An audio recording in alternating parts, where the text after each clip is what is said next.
Salut les gens, vous avez bien compris que, une fois de plus, c'était un petit défi qu'on m'a lancé.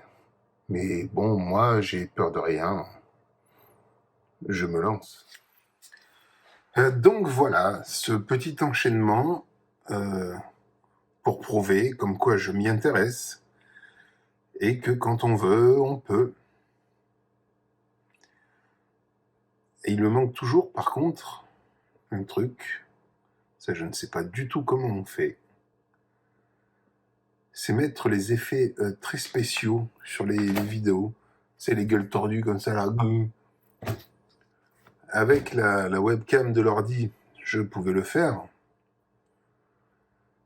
Mais avec celle du téléphone, il n'y a pas tout ça. À moins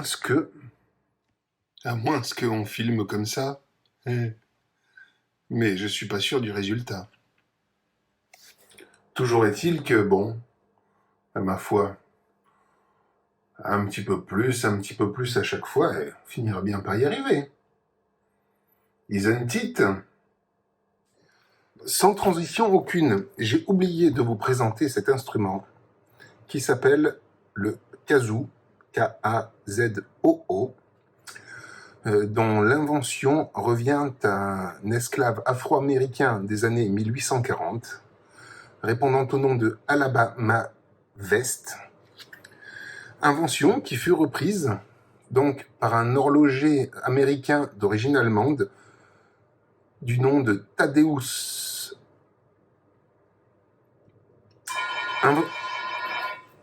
Invention qui fut donc reprise par un horloger américain d'origine allemande du nom de Thaddeus von Clegg, dont la production commença en 1852 dans la ville de Macon, en Géorgie, aux States. J'ai également oublié de vous présenter, je me suis encore regardé, putain de merde, l'instrument de la dernière fois, qui s'appelle l'automaton, qui a été créé en 2009 par deux artistes frères japonais, répondant au nom de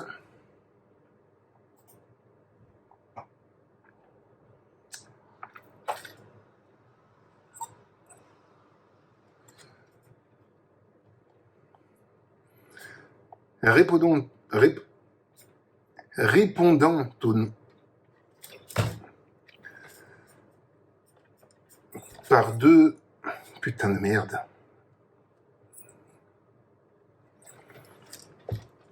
Donc créé en 2009 par un groupe putain de merde.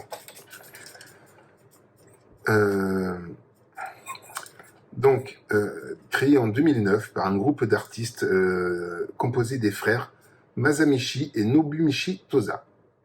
Voilà. Donc il en existe 3 différents. Vous pourrez entendre que la note la plus grave est celle-ci. La plus aiguë est celle-ci. Je pense que l'on s'étend sur une tonalité d'environ peut-être 8 octaves, si ce n'est plus. Sur ce, d'autres instruments un peu chelous, et il m'en reste un en réserve. Mais on verra plus tard.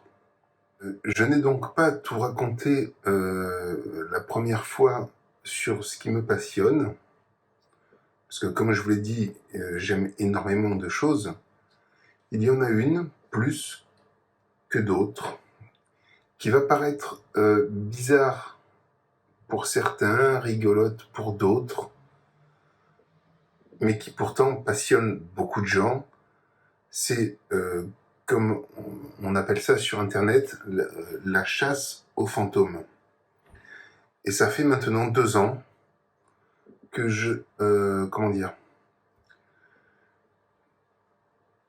que quand je peux, petit à petit,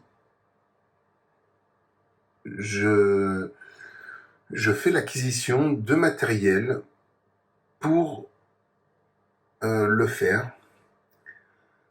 Alors, je ne parle pas de faire de l'urbex, enfin, du moins pas sans autorisation, évidemment. Maintenant, je cherche et j'aimerais savoir, parce que j'en suis sûr, que moi, il y a quelque chose qui nous dépasse et que l'on peut, enfin, chose avec laquelle on peut communiquer. Et c'est voilà, c'est un petit peu le kiff. Donc je vais vous montrer vite fait le matos que j'ai accumulé depuis 2 ans. Et je pense pouvoir aujourd'hui être capable de le faire. Malheureusement, comme je vous le disais, Urbex sans autorisation, non, mais seul, encore moins. Je regarde beaucoup de films de science-fiction, de films d'horreur et tout, et c'est vrai que peut-être une paranoïa, un hypochondriasme, ça peut amener à se poser des questions quand on entend des choses alors qu'on est seul. Ce matériel, c'est tout bête. Enfin, c'est tout bête. Il y en a quand même un petit peu. Ça commence par ce sac à dos muni d'un panneau solaire afin de recharger des batteries qui n'étaient pas vendues avec, mais que j'ai achetées séparément. Donc c'est pour ça que j'ai mis 2 ans, hein. Petit à petit. J'ai pas les moyens, donc on y va mollo. Ces 2 batteries solaires qui ont la capacité chacune d'environ une dizaine de charges complètes de téléphone. 2 petites comme ça qui ont environ 2 charges de téléphone. Donc pareil, il y en a 2 aussi. La fameuse frontale, histoire de garder les mains libres. C'est vrai que ça fait un petit peu con comme ça, mais au moins on a les mains libres. Dans les loupiottes, infrarouge, invisible à l'œil nu, que seules les caméras détectent. Une loupiote UV qui permet, enfin je sais pas, on voit des choses avec qu'on ne voit pas avec d'autres. Et donc après ensuite, beaucoup plus ésotérique, j'en suis venu également donc au pendule. J'en ai 4 différents. Donc, le premier est en bois égyptien.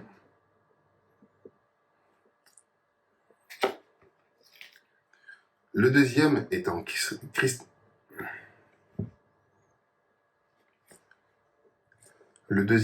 cristal de roche. Le troisième est en laiton. Le dernier est en fer blanc. S'ensuivent les fameuses baguettes de sourcier.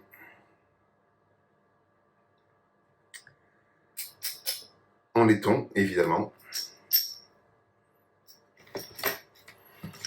Et il fallait s'y attendre, la fameuse planche de Ouija.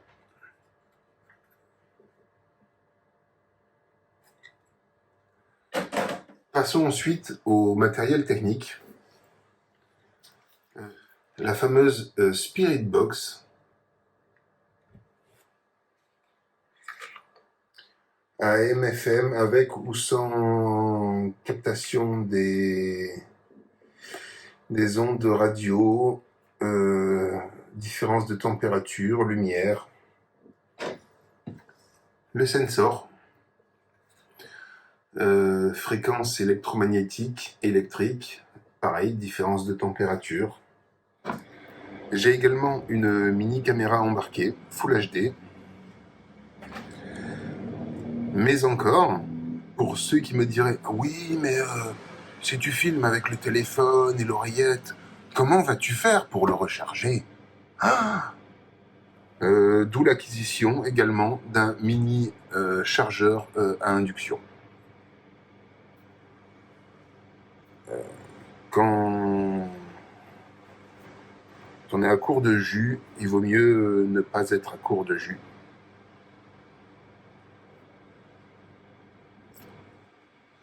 C'est profond, ça, ce que je viens de dire. Je vais le garder, celui-là. Voilà pour la présentation du matériel que j'ai pu ainsi accumuler au cours de ces 2 dernières années. Comme je vous l'ai dit, faire de l'urbex sans autorisation, c'est pas fun, parce que interdit, comme je le disais. De plus, seul, courageux mais pas téméraire, on va dire. J'espère également avoir réussi à en faire rire quelques-uns, car c'est ce qui est très important, surtout aujourd'hui. En attendant, bisous les Jones.